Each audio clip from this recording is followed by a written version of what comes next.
안녕하세요, 달보드레입니다. 오늘 여러분들께 읽어드릴 책은 알아두면 쓸모있는 심리학 상식사전입니다.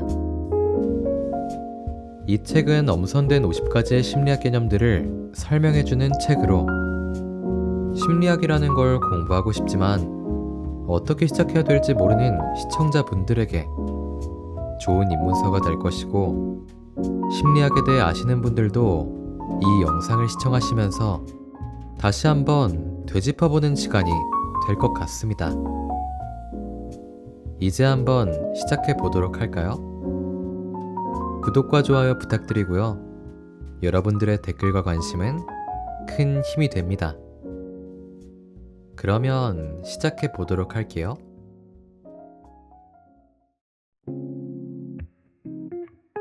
알아두면 쓸모있는 심리학 상식사전. 출판사 크레타.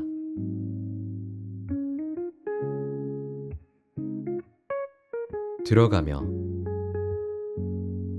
사람들은 누구나 심리학자 같은 측면이 있다.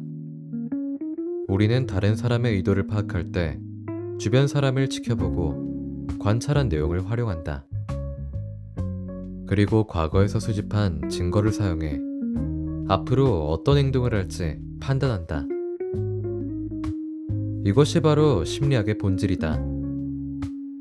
심리학이란 우리가 누구인지, 어떻게 생각하는지, 우리 행동에 영향을 미치는 것은 무엇인지 체계적으로 연구하는 학문이다. 심리학은 우리 인간을 연구하고, 우리는 자기도 모르게 항상 심리학을 사용하고 있다. 하지만 생물학을 비롯해 우리 인간을 연구하는 다른 과학 분야들처럼 심리학에도 깊이 있는 이해를 돕기 위해 과학자들이 오랜 시간에 걸쳐 개발한 도구와 기법들이 있다. 심리학을 연구하는 접근법은 무척 다양하다. 주관적인 접근법과 과학적인 접근법, 전제론이나 환원론을 기반으로 하는 접근법도 있으며, 우리가 공유하는 특성에 초점을 맞추기도 하고 반대로 개인차에 초점을 맞추기도 한다. 심리학의 접근법은 시간이 지나면서 진화했고 당대 추세와 정치 상황에도 영향을 받는다. 이 책은 심리학을 요약해서 보여주는 핵심 개념 50가지를 소개한다.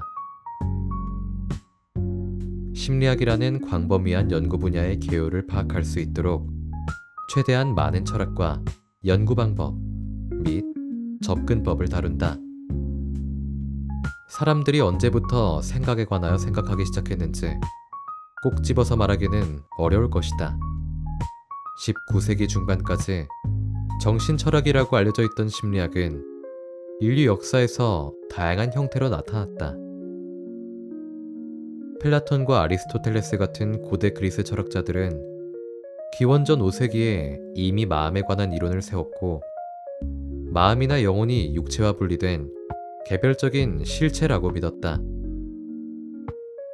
이 접근법은 17세기에 프랑스 철학자 르네 데카르트가 마음과 몸이 솔방울샘, 송과체라는 뇌의 작은 구조물을 통해서만 소통한다는 이론을 세우면서 이원론으로 알려졌다.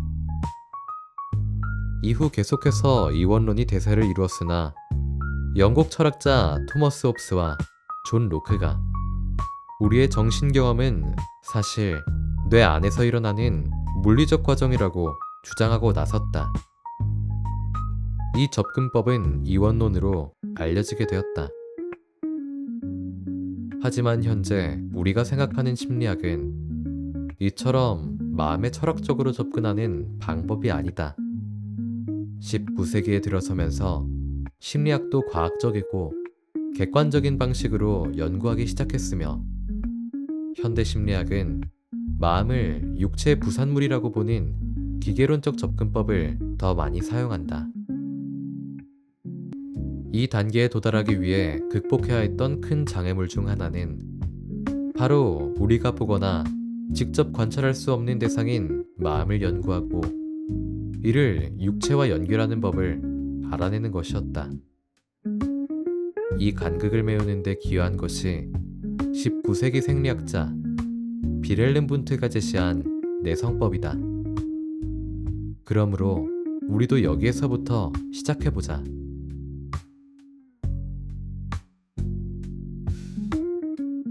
챕터 1. 심리학을 과학의 영역으로. 내성법. 내성법이란 자기 자신의 생각과 느낌, 행동, 나아가 동기까지 검토하고 이런 통찰을 이용해 마음이 어떻게 작용하는지 좀 더 깊이 이해하는 과정이다. 내성은 주관적이고 개인적인 경험이다. 실험 심리학을 창시한 비렐름 분트는 크리스티안 볼프와 이마누엘 칸트가 주장한 주관적 자기관찰에서 마음 연구를 분리하고 심리학을 관찰 가능한 과학으로 확립하려 시도하면서 내성법을 사용했다. 비렐름 분트. 비렐름 분트는 오랫동안 의학을 연구했지만 최초로 자신을 심리학자라고 칭한 사람이다. 그는 1874년에 학계에 큰 획을 그은 생리심리학 원론을 내놓았다. 처음 나왔을 때 이 저서는 870쪽짜리 책 한 권이었지만 마지막 판본이자 6판이 나온 1908년에는 3권으로 그 내용이 늘어났다. 이 책은 생리학을 많이 다뤘지만 분트가 완전히 생리학적 관점으로만 심리학에 접근한 것은 아니었다. 그는 인간의 마음이란 경험을 모으는 동시에 그런 경험에 대해 추측할 수밖에 없다고 말했다. 이는 생리학과 심리학의 관계를 체계적으로 다룬 최초의 연구였다. 분트는 저자 서문 첫 줄에 내가 이 책에서 공개하는 연구는 새로운 과학 영역을 표시하려는 시도다 라고 썼다. 이 책은 이 말이 꼭 들어맞는 저서였다. 실험 심리학. 분트는 그 당시까지 마음 연구 분야를 지배했던 이원론 개념에서 벗어나 몸과 마음을 통합하려고 시도했다. 그는 동료 철학자들, 특히 볼프와 칸트의 업적을 존중했지만 마음과 인간 내면의 경험은 접근할 수 없고 완전히 주관적이며 과학적으로 연구하고 조사할 수 없다는 그들의 주장에는 반기를 들었다. 분트는 이전에는 주로 주관적 자기관찰법을 사용해서 마음을 연구했다. 이는 철학자들이 직접 인간 행동을 관찰하여 사고에 관해 생각하는 방법이었다. 분트는 주관적 자기관찰법을 지지하는 사람들은 다른 도움 없이 직접 정신적 사실을 정확하게 특성할 수 있다 라고 생각한다면서 이 추론 방법에는 결함이 있으며 심지어 오만하다는 뜻을 내비쳤다. 관찰자가 자기 자신을 관찰하면서 어떻게 그 관찰이 정확한지 알 수 있겠는가? 분트는 인간이 세계와 상호작용하는 방법인 감각을 객관적으로 연구함으로써 감각과 연결된 마음을 좀 더 깊이 이해할 수 있다는 사실을 증명하고자 했다. 또한 분트는 동료들이 좀 더 과학적인 접근법인 실험 심리학에 반대하면서 펼치는 주장들이 오해, 즉 실험 심리학이 내성법 개념을 거부한다는 생각에서 비롯됐다고 느꼈다. 실험 심리학은 자기 관찰에서 벗어나 객관적이고 신중하게 통제하며 반복 가능한 관찰법을 이용해 마음과 내성 과정을 체계적으로 연구하려 했다. 분트는 생리심리학 원론에서 내성법을 연구할 때 실험 절차의 목적은 부정확한 내부 지각이 유일한 자원인 주관적 방법을 정확하게 조정할 수 있는 객관적 조건에서 의식을 관찰할 수 있는 방법으로 대체하는 것이라고 설명한다. 분트는 실험 심리학이 다른 과학 분야들, 특히 물리학 및 생리학과 많은 특징을 공유한다고 믿었으며 시간 같은 요인을 측정하는데 동일한 기구를 많이 사용할 수 있다고 지적했다. 분트의 접근법은 마음 연구를 철학과 분리하여 실험 심리학이라는 새로운 분야를 바탕으로 실행하려는 것이었다. 최초의 심리학 실험실 1879년 분트는 최초의 심리학 실험실을 세웠다.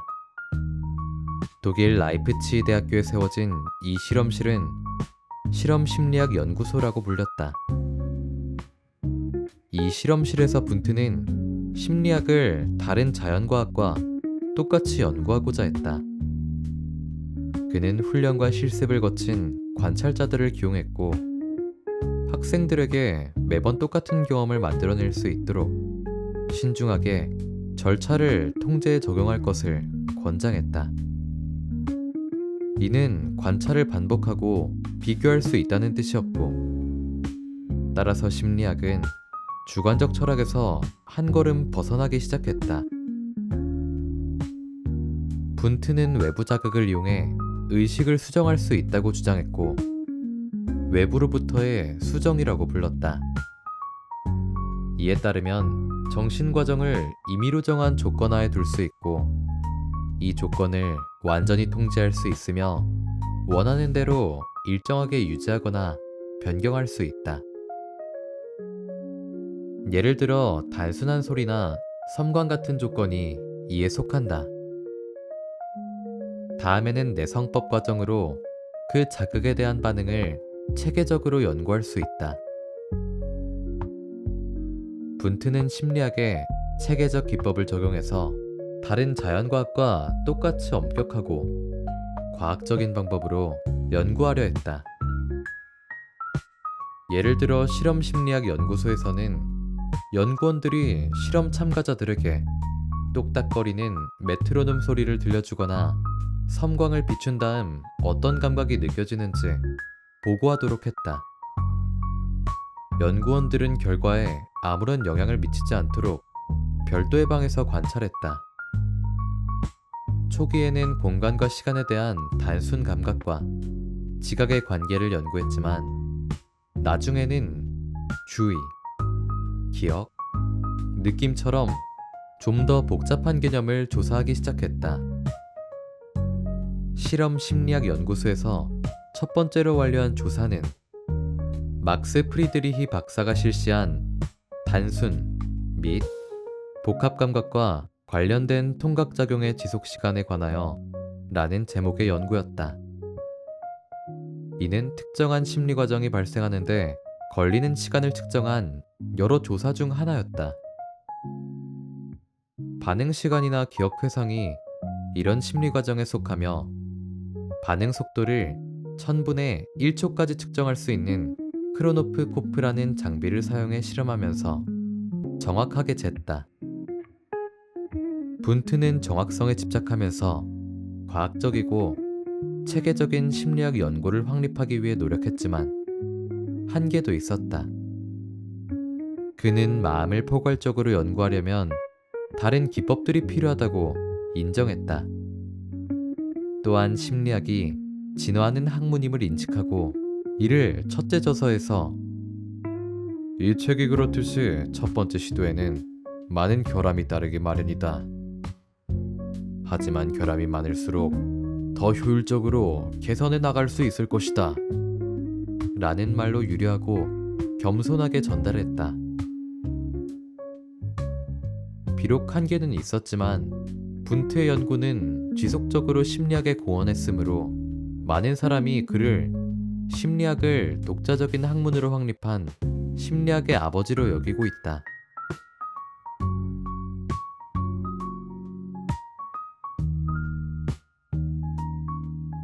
챕터 6 그렇게 어른이 된다. 심리성적 단계. 지그문트 프로이트는 인간의 성격이 아동기의 5단계의 심리성적 단계를 거치며 발달한다고 보았다. 우리는 이런 사실을 의식하지 않지만 성인이 됐을 때 하는 행동으로 미루어 그 단계를 얼마나 성공적으로 넘겼는지 추측할 수 있다. 리비도와 고착.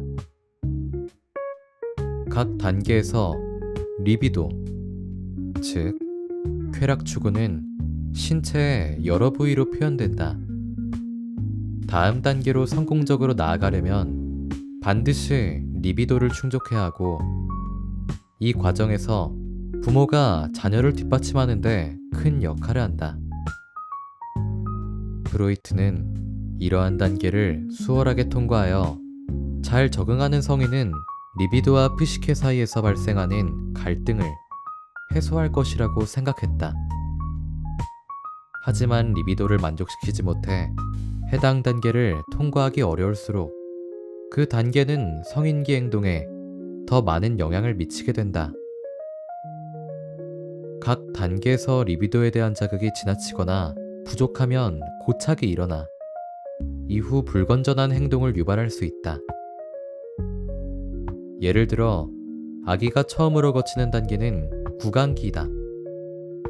구강기에는 리비도, 즉 쾌락 추구 본능이 입에 집중되어 있으므로 아기는 빨거나 깨물거나 손에 닿는 물건을 닥치는 대로 입에 넣으면서 쾌락을 얻는다. 초보 부모들은 이런 아이의 모습을 보면서 겁에 질리곤 한다. 아기의 주요 목표는 부모에게 음식을 얻는 것이고, 젖을 빠는 데 집착하지 않으면 영양실조에 빠질 위험이 있으므로 이렇게 구강에 초점을 맞추는 행위는 생물학적으로 타당하다. 하지만 젖을 너무 일찍 떼거나 너무 늦게 떼서 구강기에 고착되면 성인이 되어서도 입에 집착하는 모습을 보인다. 프로이트는 손톱 깨물기, 흡연, 엄지손가락 빨기, 과식 같은 행동이 구강기 고착을 보여주는 증거라고 생각했다. 마찬가지로 각 단계마다 성인이 되어서도 명백하게 드러나는 고착의 신호가 있다. 단 그 중에서 잠재기는 예외로 이 시기에는 리비도가 활동을 중단하고 어린이는 쾌락 추구 에너지를 학습과 우정을 발달시키는데 집중할 수 있다. 오이디푸스 콤플렉스. 특히 흥미로우면서도 논란의 여지가 있는 심리성적 단계가 바로 남근기다. 이 시기의 리비도의 초점은 남근, 즉 음경에 맞춰져 있다.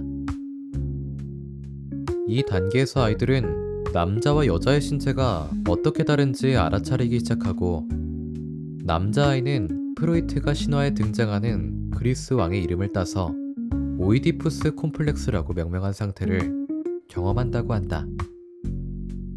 남근기의 남자아이는 무의식적으로 아버지를 경쟁 상대로 보고 아버지의 자리를 빼앗으려고 한다. 동시에 쾌락 추구 욕망을 어머니에게 집중하고 어머니를 소유하고자 한다. 또한 남자아이들은 아버지가 이런 감정을 알아차리고 그 시기에 자신에게 가장 소중한 물건인 음경을 거세해서 처벌할 것이라고 걱정한다. 이는 거세 불안이라고 하는 또 다른 콤플렉스로 이어진다. 아이는 자기와 성별이 같은 부모와 자신을 동일시하고 부모의 행동을 따라하면서 이 단계를 통과한다. 남자아이의 경우 남성 역할을 모방하고 남성다운 행동을 보이곤 한다. 말을 두려워한 한스. 프로이트가 심리성적 단계 이론을 발전시킨 데에는 리틀 한스라고 알려진 어린 소년에 대한 연구가 영향을 미쳤다. 한스는 말을 무서워했고 프로이트는 그 원인이 무엇인지 조사하기 시작했다. 프로이트는 한스가 음경에도 관심을 보인다는 사실을 발견했다. 그 과정에서 말의 큰 음경과 한스의 공포증 간에 연관성이 있다는 이론을 내세웠다. 한스의 공포증 증세가 나아지면서 코에 검은 마구를 쓴 말들만 무서워하기 시작했다. 한스의 아버지는 한스에게 마구가 코수염처럼 보이는지 궁금해했고, 프로이트는 한스의 말 공포증이 코수염을 기른 아버지에 대한 두려움을 상징할 수도 있다고 결론지었다. 프로이트는 오이디푸스 콤플렉스 이론을 가져와서 한스가 큰 음경을 가졌고 어머니와 결혼하는 상상을 하면서 아버지와 자신을 동일시하고 거세 불안을 극복함으로써 아버지와의 무의식적인 갈등을 해결할 것이라고 주장했다. 이 이론은 프로이트의 연구가 여성 심리학을 무시한다는 일반적인 비판을 뒷받침한다.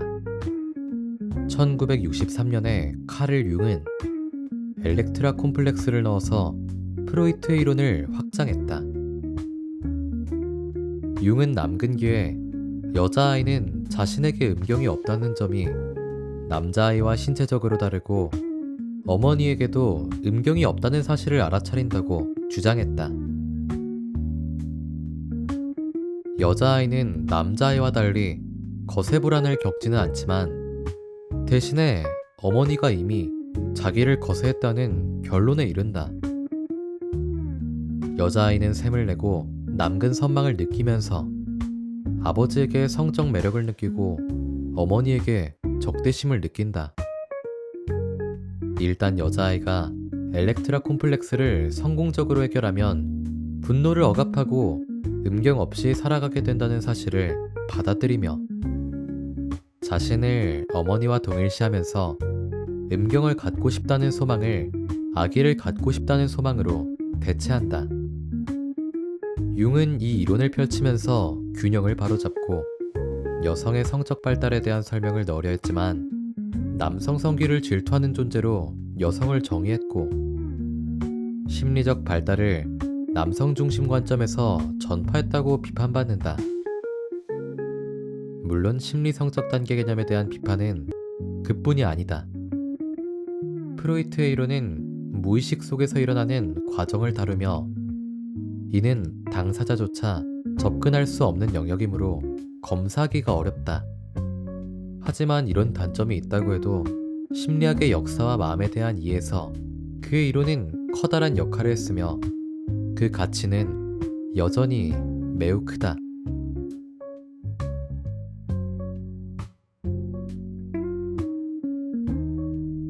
챕터 12 도박꾼이 슬롯머신을 떠나지 못하는 이유. 조작적 조건 형성. 1930년대 말에 스키너는 조작적 조건 형성이라는 새로운 학습 이론을 내놓았다. 스키너는 연합을 통한 학습을 최초로 체계적으로 연구한 유명 학자 이반 파블로프를 매우 존경했고 그의 연구를 기반으로 연합만이 아니라 행위의 결과도 행동을 바꾼다는 사실을 밝혔다. 결과를 통한 학습. 스키너는 우리가 강화와 처벌을 통해 학습한다고 주장했다. 보상받은 강화 행동은 반복할 가능성이 높고 처벌을 받은 행동은 반복할 가능성이 낮다. 하지만 조작적 조건 형성은 바람직한 행위를 한 동물이나 사람에게 단순히 보상을 주는 것보다 더 복잡한 과정이다. 스키너는 정적 강화를 실행하는 방식은 실행하는 횟수보다 더 중요하다 라고 말했는데 강화와 처벌은 다양한 형태로 시행되고 다양한 일정으로 적용될 수 있다. 스키너에 따르면 강화와 처벌 모두 정적일 수도 있고 부적일 수도 있다. 사람이 정적 처벌을 받을 수 있다는 말이 모순처럼 들릴 수도 있지만 이 경우에 정적이라는 말은 좋다거나 즐겁다는 뜻이 아니다. 이는 어떤 물체나 행동이 상황에 더해진다는 뜻이다. 부적 처벌이나 강화는 무엇인가 없어지는 상황이다. 정적 강화는 예를 들어 반복하기를 바라는 행동에 대한 보상으로 사탕을 주거나 칭찬하는 것이다. 부적 강화는 불쾌한 자극을 제거하여 행동을 보상하는 것으로 아침에 일어나서 짜증나는 알람 소리를 멈추기 위해 알람 시계를 끄는 경우로 예를 들 수 있겠다.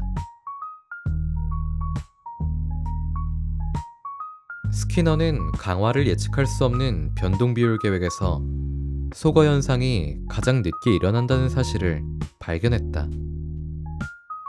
이 지식은 우리 일상생활에 중요하게 적용된다. 동물 훈련사들은 이런 정보를 사용하여 보상을 주는 시기나 종류를 조절하는 등 대상 동물에게 주는 강화를 바꾸어 원하는 결과를 얻을 수 있다. 예를 들어 만약 개가 자기 이름을 부를 때 반응하면 반드시 치즈를 받는다는 사실을 알게 되면 어느 날 자기가 쫓으려 했던 다람쥐보다 치즈가 덜 흥미롭다고 판단할 수도 있다. 그러나 만약 자기 이름을 불러서 갔을 때 어떤 보상을 받을지 정확히 모른다면 뭔가 흥미로운 보상을 얻을지도 모른다는 생각에 기꺼이 다람쥐를 포기하는 선택을 할 것이다. 이런 도박과 연관성은 사람에게도 적용할 수 있다. 슬롯머신은 변동비율 계획과 같은 원리로 작동한다. 도박꾼은 아무것도 받지 못하기 일쑤지만 가끔 작은 보상을 받고 드물게는 상당한 보상을 받기도 한다. 그런 불확실성 때문에 도박꾼들은 계속해서 손잡이를 당긴다. 비둘기 프로젝트. 제2차 세계대전 당시 미국의 행동주의자 B.F. 스키너는 비둘기가 유도하는 미사일을 개발하는 프로젝트 비둘기를 시도했다. 이는 나중에 프로젝트 오르콘, 유기조종의 줄임말로 바뀌었다.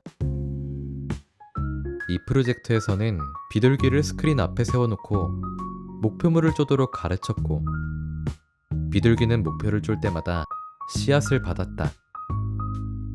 목표물이 경로에서 벗어나면 스크린의 옆으로 이동하고 비둘기는 이를 쪼아서 화면 중심으로 되돌리고 그 대가로 보상을 받았다.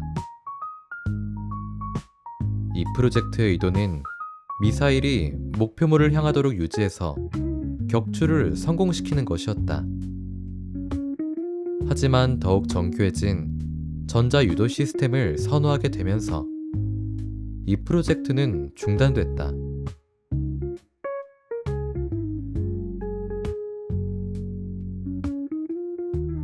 챕터 37. 현재까지는 인간 고유의 능력. 언어 발달.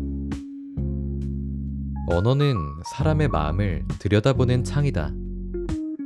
인간 언어의 복잡성이 우리가 오늘날 경험하는 기술과 사회 발전을 이끌었다는 견해도 많다. 전통적으로 어른들로부터 아이들에게 입으로 전해지는 이야기와 이를 저장하고 영원히 공유할 수 있는 문자 언어로 세대 간에 걸쳐 지식과 경험을 공유할 수 있다. 언어는 개인이 자기의 의견을 표현하고 사람들이 서로 협력할 때 꼭 필요한 도구다. 전 세계에서 사용하는 언어는 6,000가지가 넘으며 인류 학자들이 연구하는 모든 인간 사회에는 복잡한 구어가 있다. 어린아이들이 옹알이 하는 모습에서 볼 수 있듯이 인간은 말하려는 경향을 타고나는 반면 빵을 굽거나 술을 담그거나 글을 쓰려는 경향을 타고나는 아이는 없다. 찰스 다윈이 말했다. 언어란 무엇인가? 언어의 발달을 논의할 때 먼저 문자 언어와 말을 구분해야 한다. 말은 언어와 밀접한 관련이 있지만 본능적으로 여겨진다는 점에서 다르다.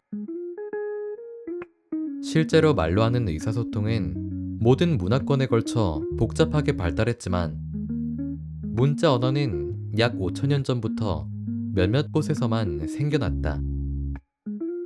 구두 언어는 의미를 부호화하기 위해 말로 하는 소리를 사용하는 부호로 정의할 수 있다. 우리가 어린 시절에 언어를 배우는 것은 복잡한 과정이지만 언어 능력을 획득하기 위해 반드시 배워야 하는 언어의 주요 영역은 네 가지다. 첫째는 해당 언어에 사용하는 소리의 법칙, 의문론. 둘째, 단어의 의미, 의미론. 셋째, 문법 규칙, 통사론. 마지막으로 언어의 사회적 맥락에 대한 폭넓은 지식, 화용론이다. 언어 발달의 단계. 언어 발달의 단계는 여러 인간 사회에 걸쳐서 유사성을 보이는데 이는 구두 언어 발달이 타고나는 과정이라는 개념을 강화한다. 구두 언어 발달 과정은 신생아가 생후 1개월이 됐을 무렵부터 시작한다. 아기들은 즐거운 사회적 상호작용을 경험할 때 모음 소리를 낼 수 있고 여러 울음 패턴으로 양육자, 부모에게 욕구를 전달할 수 있다. 이렇게 간단한 상호작용에서 아기와 양육자 사이에는 대화가 형성되기 시작하며 식사 시간이나 기저귀 교환 같은 일과를 중심으로 행동과 언어 패턴이 발달한다. 그 결과 어른과 아이 사이에 공유하는 리듬이 생겨난다.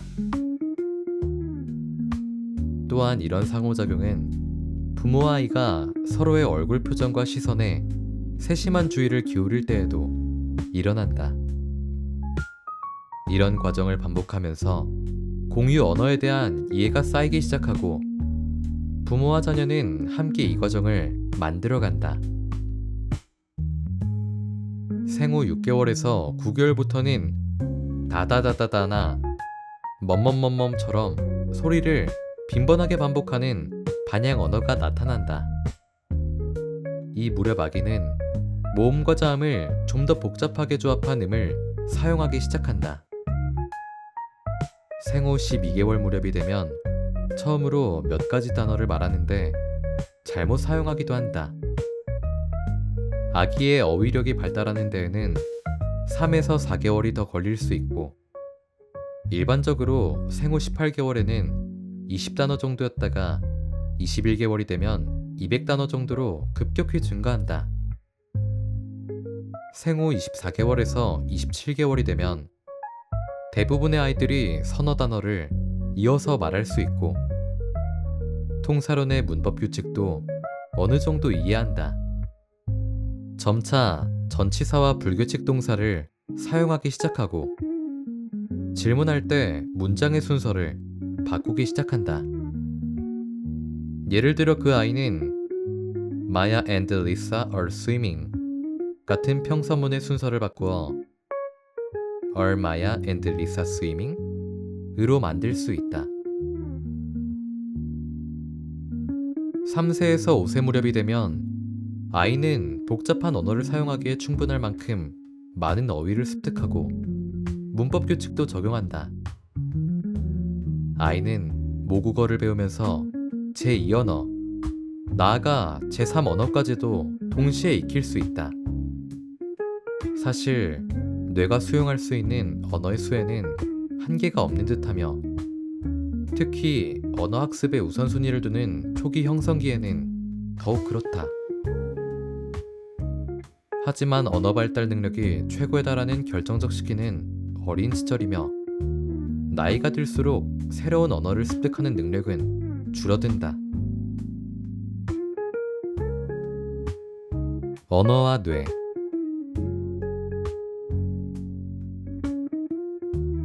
확실한 것은 언어를 습득하고 사용하는 데 쓰이는 뇌의 좌우반구에 걸쳐 함께 작동하는 영역으로 이뤄진 체계가 있다는 점이다.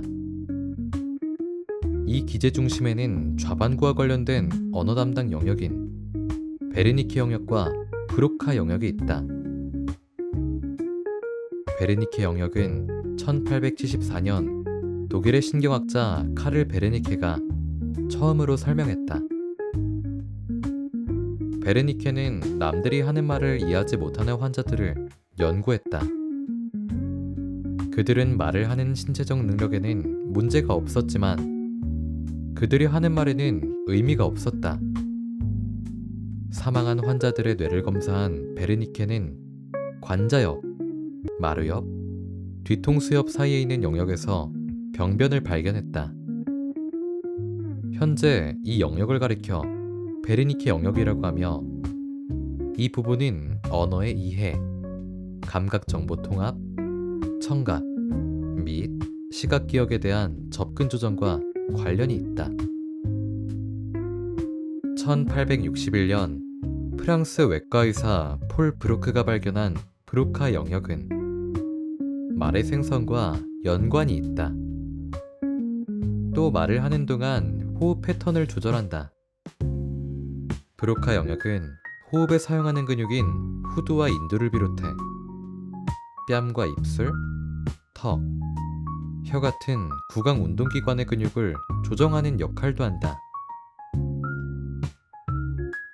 현재까지는 인간 고유의 능력, 언어 발달. 언어는 사람의 마음을 들여다보는 창이다. 인간 언어의 복잡성이 우리가 오늘날 경험하는 기술과 사회 발전을 이끌었다는 견해도 많다. 전통적으로 어른들로부터 아이들에게 입으로 전해지는 이야기와 이를 저장하고 영원히 공유할 수 있는 문자 언어로 세대 간에 걸쳐 지식과 경험을 공유할 수 있다. 언어는 개인이 자기의 의견을 표현하고 사람들이 서로 협력할 때 꼭 필요한 도구다. 전 세계에서 사용하는 언어는 6,000가지가 넘으며 인류학자들이 연구하는 모든 인간 사회에는 복잡한 구어가 있다. 엄청난 양의 신경과 근육의 도움이 필요하며, 이는 사실 무척이나 놀라운 인간의 능력이다. 종종 인류에게 언어가 어떻게 발달했는지에 대해 뜨거운 논의가 이루어지는데, 우리는 인간의 고유성을 구성하는 핵심이 언어라고 여겨지므로 당연한 일이다. 언어를 바라보는 행동주의와 생물학적 관점. B.F. 스키너는 학습된 강화로 언어를 습득한다고 주장했다. 조작적 조건 형성 이론은 다른 새로운 기술을 학습할 때와 마찬가지로 언어도 관찰, 모방, 반복, 오류, 보상 및 처벌을 통해 발달한다고 가정한다. 유명한 언어학자이자 인지심리학인 노엄 촘스키는 이런 행동주의 접근법을 비판했고, 말과 의사소통 기제는 생물학적으로 결정되며 생리적이라는 반론을 제기했다. 흥미롭게도 정식 교육을 받지 못한 상황에서도 아주 다양한 문화권과 배경을 가진 아이들 사이에서 무척 유사한 패턴으로 언어 발달이 나타난다. 따라서 우리는 단일한 기본 언어를 기초로 언어를 개발할 수 있는 생득적 능력을 타고나는 듯하다. 나아가 미국 언어인류학자 데니얼 에버렛은 음성 언어가 멀게는 200만 년 전까지 거슬러 올라가 인류의 조상인 호모 에렉투스에서부터 발달했을 가능성이 있다고 주장한다. 최초의 인류종으로 여겨지는 이 초기 인류들은 뇌가 크고 직립보행을 했으며 집단으로 생활했고 언어 사용 능력으로 이익을 얻었을 것이다. 2001년 한 흥미진진한 연구가 K2로 알려진 영국의 한 가정에서 발생한 유전자 돌연변이를 설명했다.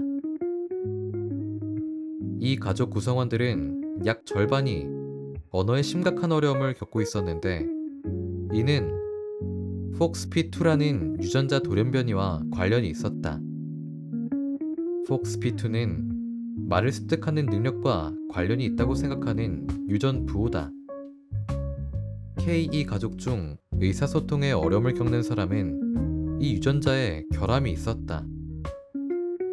이 유전자 돌연변이를 좀 더 자세히 다른 연구에서는 지난 20만 년 내에 현대 인류 특유의 폭스P2가 사람들에게 고정됐고 이때가 인간 언어가 출현했을 가능성이 있는 시기라는 결론을 내렸다. 흥미롭게도 폭스피는 다른 동물종에서도 발견된다. 모든 조류가 폭스피와 아주 유사한 유전자를 가지고 있다. 예를 들어 금화조의 폭스피2 단백질은 사람과 98% 일치한다. 연구자들이 금화조들의 유전자 돌연변이를 바꾸자 조화롭게 지적이지 못했다. 이는 폭스피2가 조류의 언어 발달에도 비슷한 영향을 미친다는 사실을 증명한다. 더 나아가 2008년에는 독일 라이프치히에 있는 막스 플랑크 진화 인류학 연구소 소속 스반테 페보 연구팀이 네안데르탈린 2명의 뼈에서 DNA를 추출했다. 놀랍게도 네안데르탈인은 폭스피2가 우리가 가지고 있는 것과 똑같은 돌연변이를 2개 가지고 있었다. 이는 구두 언어가 인간 고유의 특징인지 다른 종에게도 언어가 발달할 잠재력이 있는지에 관해 진지하고 흥미진진하게 논의할 가능성을 열었다. 지금으로서는 우리가 사촌인 네안데르탈인과 대화를 나눌 수 있었을지도 모른다고 상상할 뿐이다.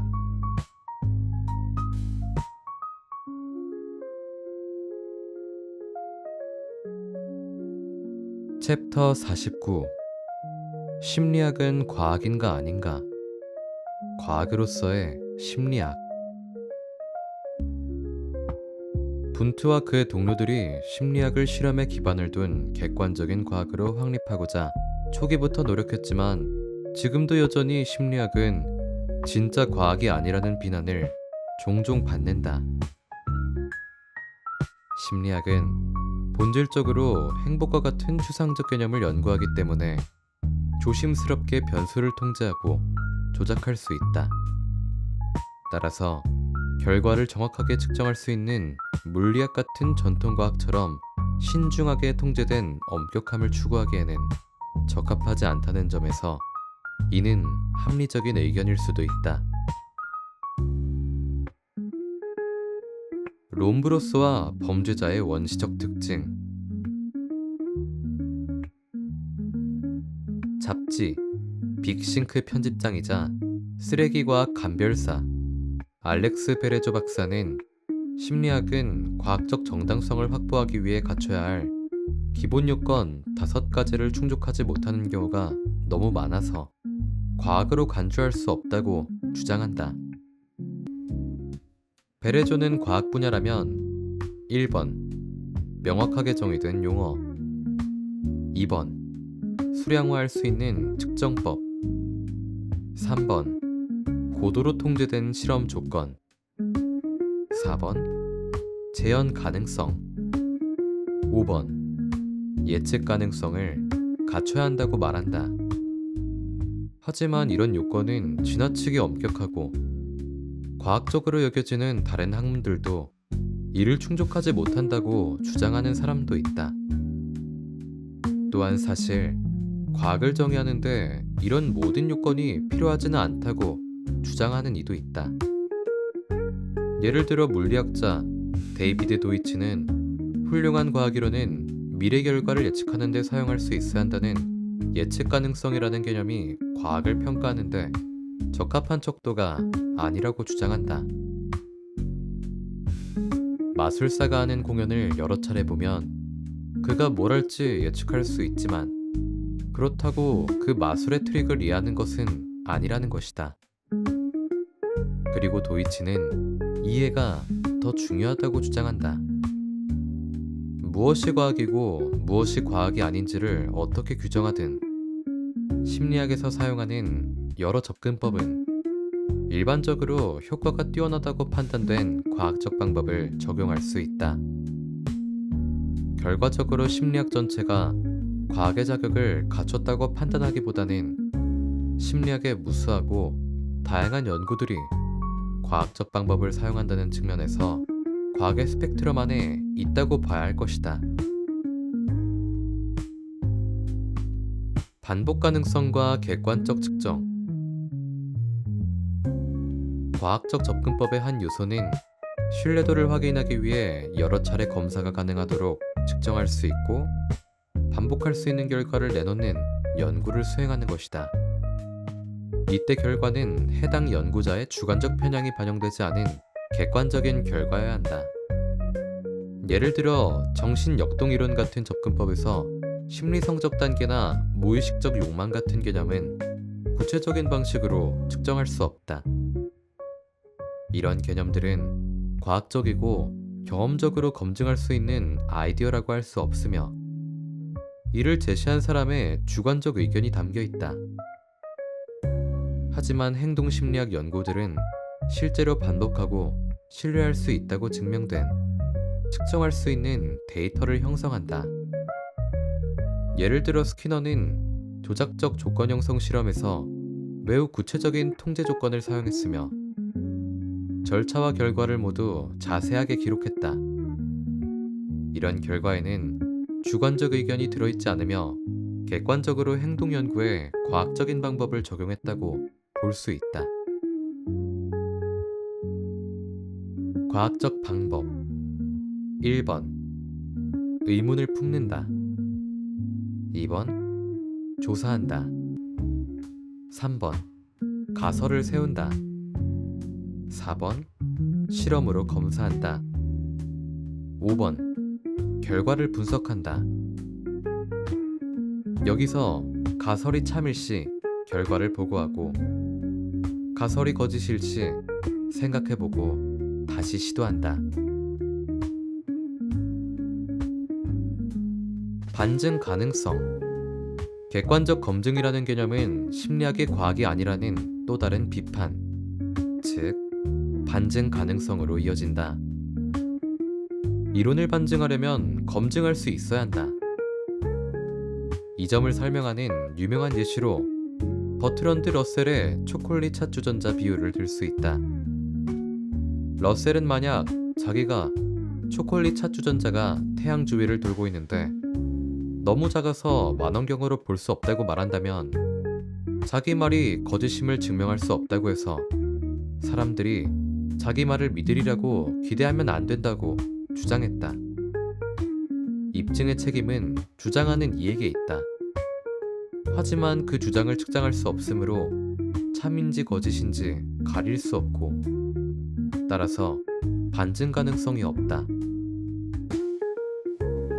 러셀은 우리가 진실이 아니라는 것을 증명하지 못한다는 이유만으로 어떤 말이 사실이라고 주장할 수는 없다고 설명한다. 많은 비판을 받아온 정신역동심리학 분야는 우리 행동의 대부분 무의식적이고 관찰할 수 없는 과정으로 설명한다는 점에서 반증 가능성을 갖추지 못했다. 통제. 심리학을 연구할 때 발생하는 또 다른 문제점으로 통제 집단 확보를 들 수 있다.